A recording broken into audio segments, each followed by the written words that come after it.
again, always make the assumption that if you are joining us here today, you are in recovery. So congratulations on that. And also, I pray that you will have the perseverance and indomitable spirit to make it, till you can really have that rich, full, meaningful life. And addiction steals so much from us. And of course, I know all you know this, but addiction just destroys us. And there's no other way around it. And it's just can be so frustrating and maddening, and you want to give up at times. You don't think you're ever going to make it, but you know what? I know people out there who never thought they were going to recover, and they have recovered. My life's so much better because of my work in recovery. I always tell everybody in the support group that I'm the one that gets the most out of all this, and so my life's definitely better because of my work in recovery and doing the stuff I need to, and still got a long ways to go, right? We still have all those things. I'm still can be too agitated at times. I can still be a little too anxious at times. I can still have morbid thinking, all those things that are probably part of the human condition. But understanding it, seeing it are so important. Awareness and understanding just make us so much stronger in our ability to recover. And so the problem for it is that when we're in an addiction, we don't want to look at anything about ourselves. It's too painful. We don't want to think about all the things we've done and all the things we're doing and all the things other people have done to us. It all just isn't pleasant to do. So all of you sitting here watching this, just congratulations that you're smart enough to know you need something, and you're courageous enough to know that you can do this. And you can't do it by yourself.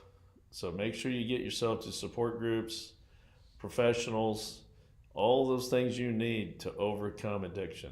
Remember, addiction is about it's about a medical model, not a moral model. It's about our chemistry. It's not about our character. We all were given the great DNA. We just got to figure out how to use it and get to it and make it work for us the way we need to.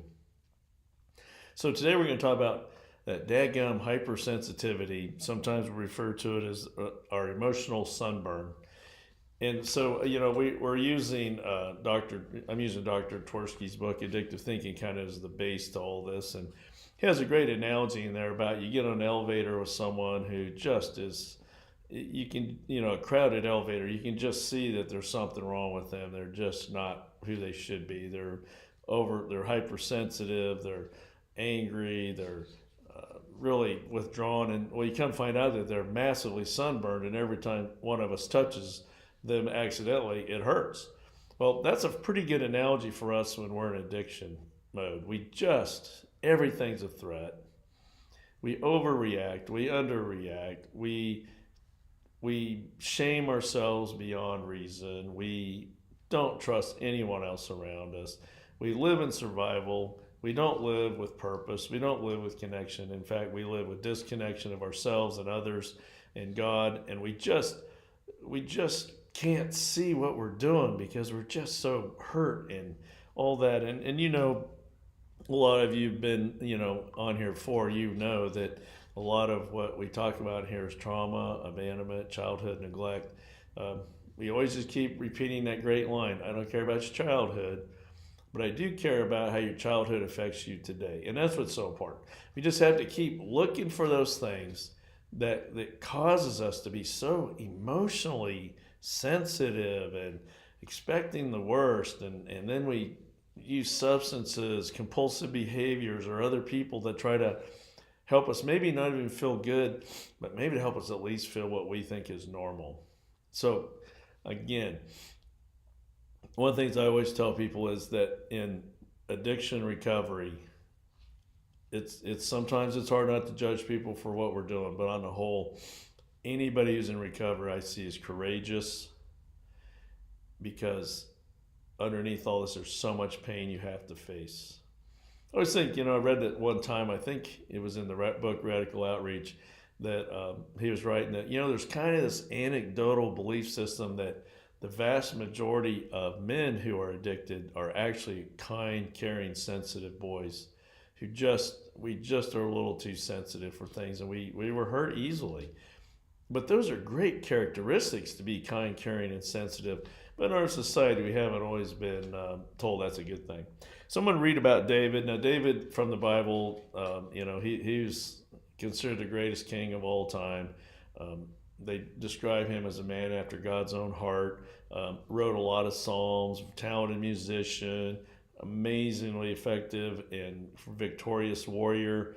He loved God. He worried about God all the time, but yet he did some of the dumbest things possible and created so many issues. And he really, like someone said, if you know his story, he was able to run a kingdom, but he wasn't able to run his family because he didn't listen to what God told him.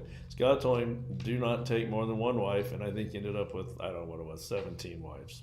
So, okay, God, I'll do what you tell me, right? We all know that one. And then, God knows what he's doing. And when we think we know more than God, it usually turns out pretty bad for us. So anyway, David is an amazing character to study and understand, and I just love studying him. In fact, I'll be honest with you, we named our oldest son David after him. So anyway, so there's this scene. So David there's all sorts of stuff going on in his life. At times he's been hiding in caves and running from people trying to kill him, to him being king of Israel and conquering everybody around him, and then losing everything. And so he just had a very dramatic life, I think is the best way to put it. He lived a lot of lifetimes in his life. So there's this time where they call it Nabal the Fool. This man named Nabal, he was wealthy, he was arrogant, he was pompous. And so David had a bunch of men. They were they were running from some other people, but he's they're in this camp. There's a bunch of people there, and then so David asked for Nabal, that he was looking for food from him. So Nabal then so David sent young men to him. So I'll read from there. So David's young men went and delivered his message word for word to Nabal. Nabal tore into them. Who is this David? Who's this son of Jesse? The country's full of runaway servants these days. Do you think I'm going to take good bread and wine and meat freshly butchered for my sheep shearers and give it to men I've never laid eyes on? Who knows where they've come from? So let's just say David's not at his finest here. So David's men got out there and went back and told David what he had said. David said, strap on your swords. They all strapped on their swords, David and his men, and set out 400 of them. 200 stayed behind to guard the camp. So David got mad. His little feelings got hurt. Nabal made fun of him, and so now he's mad and he's going to go wipe him out. So Nabal's wife hears about this and is horrified, and I'm sure she probably doesn't like Nabal very much either. It sounds like he wasn't a very likable guy. So she jumps on her donkey and tries to intervene. So as she was riding her donkey, descending to a ravine, David and his men were descending from the other end. So they met there on a road. David had just said, that sure was a waste guarding everything this man had out in the wilds, that nothing he had was lost. And now he rewards me with insults. A real slap in the face. May God do his worst to me if Nabal and every cur and his begotten brood aren't dead meat by morning. So again, I think David had protected Nabal, I think is the story here. And so Abigail is Nabal's wife. That's who came, right? So then she intervenes and she stops him from killing everybody. And so that's a great thing, right? But if she had intervened, he would have killed all those men. And some of the men were innocent. They didn't do anything wrong. They were just with Nabal working for him. So Nabal then, arrogantly, not understanding that his wife just saved him, blasphemies God, and boom, he's dead. He dies from a heart attack, right? So David hears this, and so then David sent for Abigail to tell her that he wanted her for his wife. David's servants went to Abigail at Carmel with the message, David sent us to bring you to marry him. Different than these days, right? She got up and then bowed down, face to the ground, saying, I'm your servant, ready to do anything you want. I'll even wash the feet of my master's servants. Abigail didn't linger. She got on her donkey and, with her 5 maids and attendants, went with the messengers to David and became his wife. David also married sorry about my words here, but Ahinoam of Jezreel. Both women were his wives. Saul had married off David's wife, Michal, to Patty, to Palti, son of Laish, blah, blah, blah, blah, blah. So he had over 10 wives at one time. Again, God said, David, one wife. He said, okay. And disaster after disaster happened from that. So how can we explain David, who is one of the greatest men in the Bible? But I always like to say David was as good as he was bad. David so many times demonstrated for us how we live. Maybe we're not at the extreme levels of kings and being in major battles on the battlefield and destroying people, and then showing great levels of humility and sincerity, and then showing just craziness like this. How do we explain it? Well, we explain it because that's how we all are. And we explain it because many of us had trauma and abandonment in our lives. Our cortisol levels, when I talked about addiction recovery, is about addictions, about chemistry, not character. The problem for us is if we're in survival mode all the time, everything is a threat to us. Everything is an affront to us. Little things become huge mountains to us when our anxiety and our stress get too high. So there's this chemical called cortisol that's in our body. And again, cortisol is designed for us in emergencies. And the great way you might recognize cortisol is, you've all seen the videos, I'm sure, of those poor antelopes out on the plains in Africa, and you see the lions sneaking up, and they're just eating away, and the lion's sneaking closer, and they're eating, and seem to be doing fine. They keep looking around a little bit because they do have their survival instinct. And then finally the lion gets close up, and then they see him, but it may be too late, but they take off running. Boom, they shoot off like a rocket. That's cortisol. Cortisol is designed to keep us in emergency situations, that mobilize us, to help us to move, to get out of there, to fight back, whatever it is we need to do. When you're driving down the road and you're not paying attention, and I know none of us ever do this, but we're looking at our phones, we look up and, oh my gosh, we slam on the brakes and we skid and we get stopped just in time, and we're like, oh, I guess our heart rate's up. That's cortisol. And then, of course, adrenaline kicks in. So for a lot of us, because of our past trauma, or I hope none of you now are in current trauma. If you are, you need to leave. But from our past trauma, our past neglect, our past abandonment, we just learned to survive. Many of you lived in households that were full of battling and insults and screaming and yelling and then neglect and just nothing. Boundaries weren't set for you. You just, all the things. They create so many problems for you in your life because of your childhood experiences from your broken parents.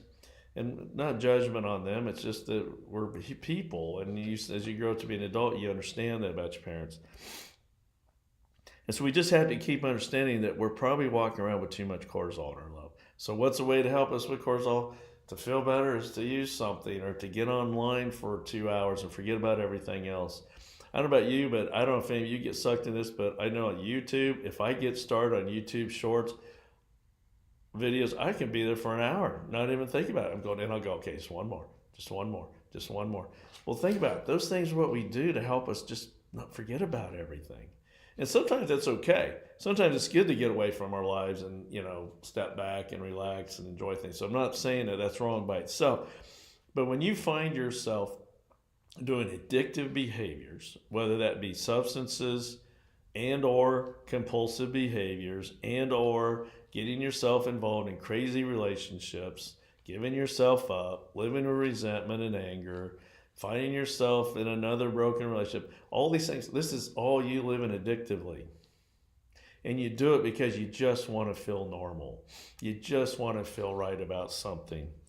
And so what happens is when we're addicted, we are prone to overreaction.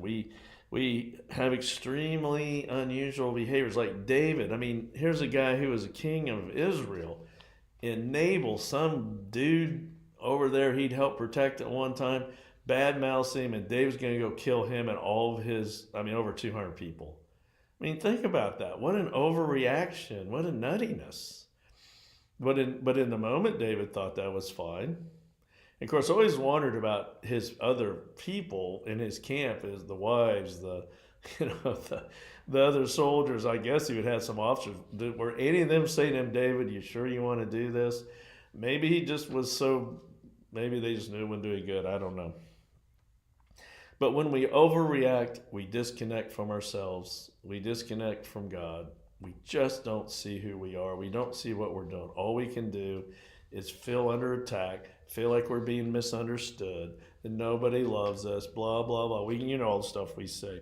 And then we become emotionally sensitive, like we have an emotional sunburn, and everything makes us mad. I know that I can be prone to being agitated over stuff that doesn't make sense. When I look back, I go, good Lord, I'm in 3 hours because I just got agitated over something that wasn't that big a deal. But we do it.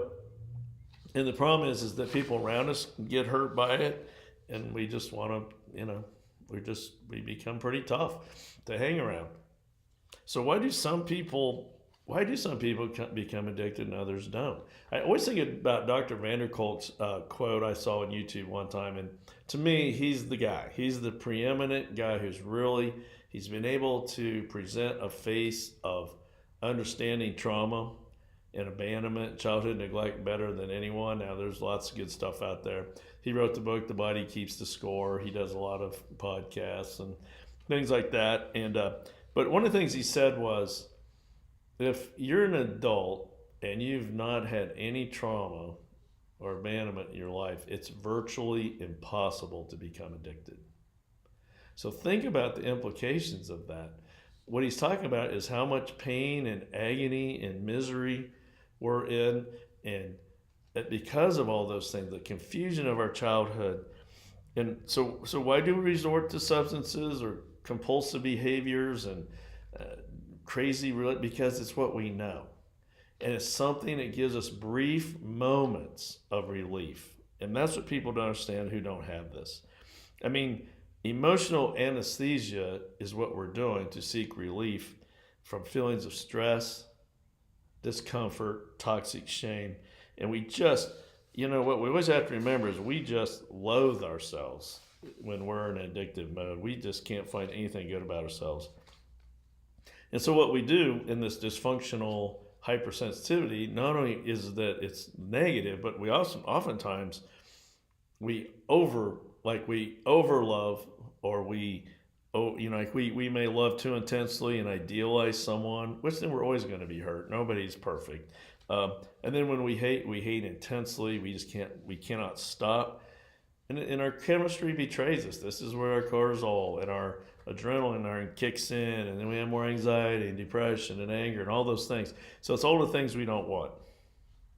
And so emotional sunburn is really about, we have normal, ongoing life issues, normal, ongoing life setbacks, normal and ongoing life, good life stuff too. So it's all put together.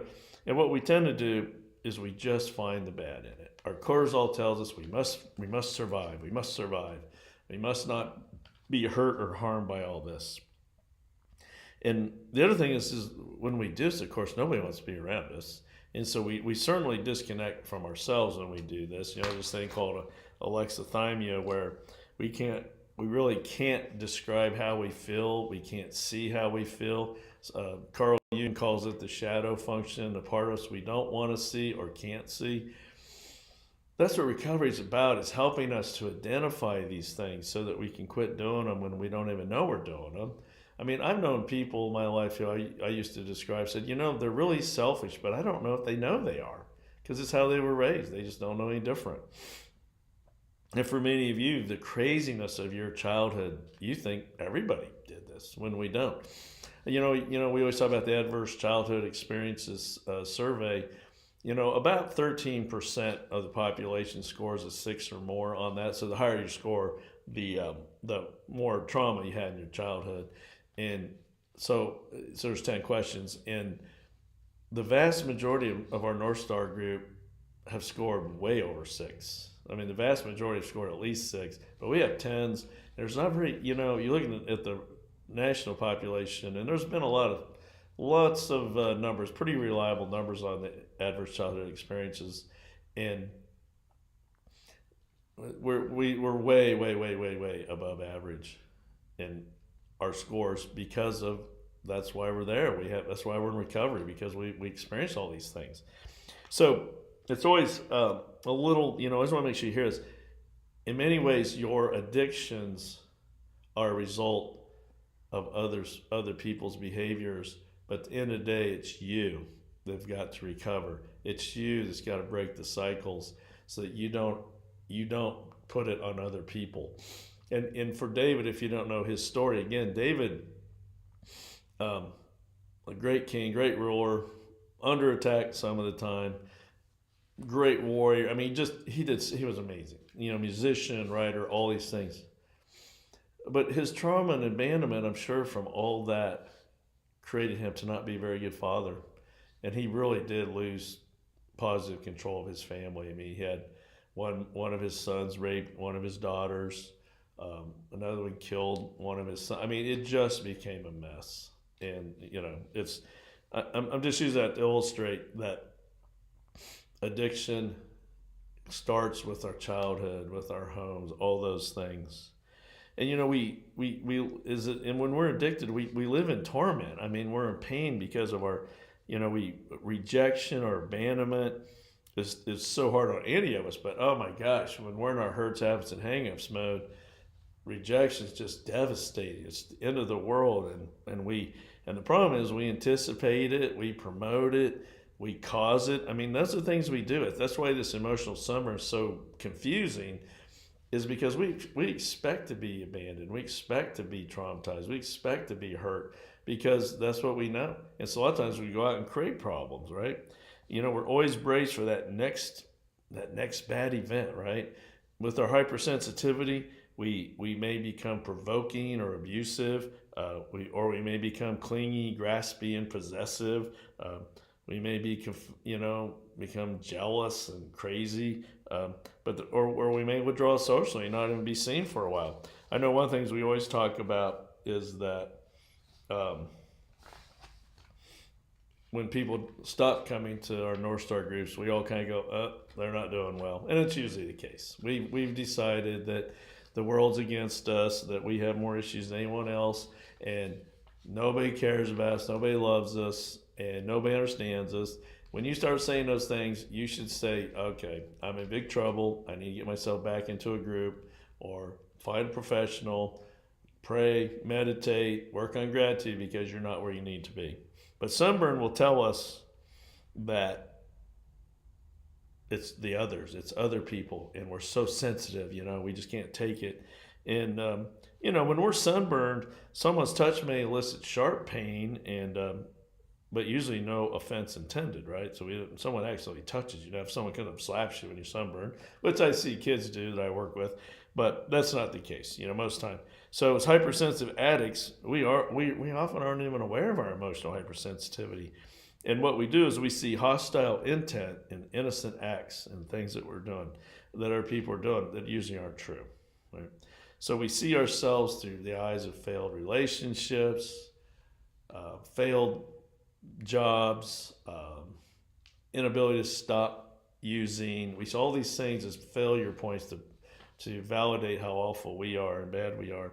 We're so good at internalizing our mistakes and externalizing our successes. So it's tough. I mean, I'm not sitting there saying any of you don't know. But how do we get through this thing? How do we quit being so hypersensitive? We've got to be aware of this. The fact you're sitting here watching this and listening to this would tell me that at least you're interested enough, because something's not right and you know it. You've got to get with people. You cannot fix this on your own. I know it's so tempting to isolate. It's so tempting, to sit here and listen to talks like this on YouTube or wherever, or Instagram or all those places, TikTok. But it still isn't the same. You have to get yourself involved. We are meant to be with other people. And so you got to do that. You can't do this on your own. I wish you could. And we also have to figure out ways to understand that God created you. God created me. He didn't create mistakes. He loves you. You are loved. You may be broken. You may be doing lots of things you wished you weren't doing.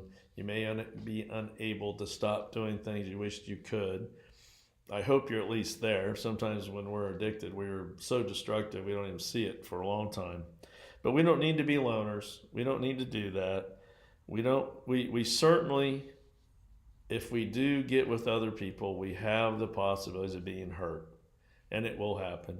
But if you don't get with people, you won't understand love. You won't feel love. You won't feel loved. So you know what? You got to take the risks, and it's hard to do. And you don't need to anticipate rejection all the time. But on the other hand, you got to get healthy people in your lives. You're not going to recover going out and seeking out other broken people. It just doesn't work. The way to greatness, the way to overcoming, the way to find a rich, full, meaningful life is to get around people who care about you, who want what's best for you, and who love you. I know they're out. I know you're going to say, no, I don't know any of those people. They're out there. But you got to get yourself where you can find them. Because remember, when you're broken, you see all the bad things about yourself and you want to reject yourself and blah, blah, blah. But really the purpose of support groups is not about perfection. It's just about you becoming a good and decent person again. The one you were born to be, that good, decent person. And that's all you need to do. You don't need to worry about being awesome and great. And, for many of you, you felt different growing up. You felt like, there was something wrong with you. Probably the biggest part about that is that what you didn't realize, a lot of other people were thinking the same thing. So you can fit in these groups. You can't, but you got to do it. I wished I could just, come get you and drive you to our NorthStar group so you could see the growth of people who never thought they would recover are in recovery and living a life that's so much better than they ever had before. And so, the problem with a lot of you with trauma was you were in a situation as a child where you were traumatized, or you're watching people around you being traumatized, and you couldn't get away from it. So it's called immobilization. You could not escape the trauma and abandonment of your life. So then you go into adulthood, and it makes sense, completely makes sense why we do the things we do, and why we do the addictive things we do, and why we're so emotionally sensitive, and why it makes it hard for us to trust others, to reach out and let people get to know us, all those things. But you're not a kid anymore. You're an adult now. Hopefully you're not in trauma and abandonment situations now. You may have some tough stuff going on in your life, financially or emotionally, all those things. But there's no time like the present to start doing something different. And you have to feel your pain. You have to see your pain. You have to feel your pain. And then once you do that, you can overcome it and make the pain become something good for you.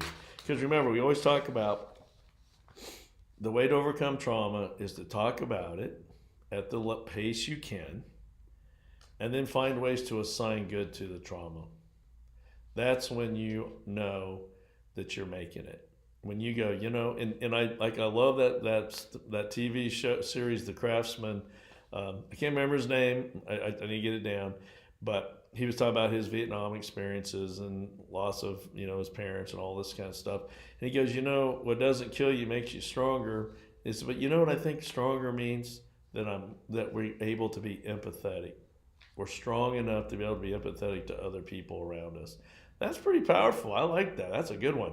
And so I hope that's what we get from this. That's what I think is the best part about having trauma is as you recover, you start to be, you have empathy for yourself. You start forgiving yourself, but you also start having empathy for others. One of the things we talk about at NorthStar all the time is we'll talk about seeing someone out in public that clearly is in trouble. And then we always say, I wonder what their ACE score is. Because when we understand that, we're not judging them. We're being empathetic. And that's such a beautiful thing. And when we become empathetic, then we're available to people in the right ways. We're not there to enable them. We're there to be for them in the right ways because of our own experiences. So it's time to live again, guys. It's time to not be emotionally sunburned. It's time to get your cortisol levels down to here, not here, right?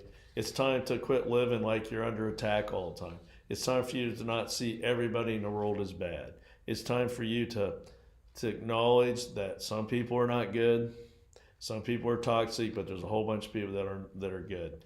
And we got to get healthy people in our lives. You just got to be good at it. And you got to understand boundary setting so you can do it.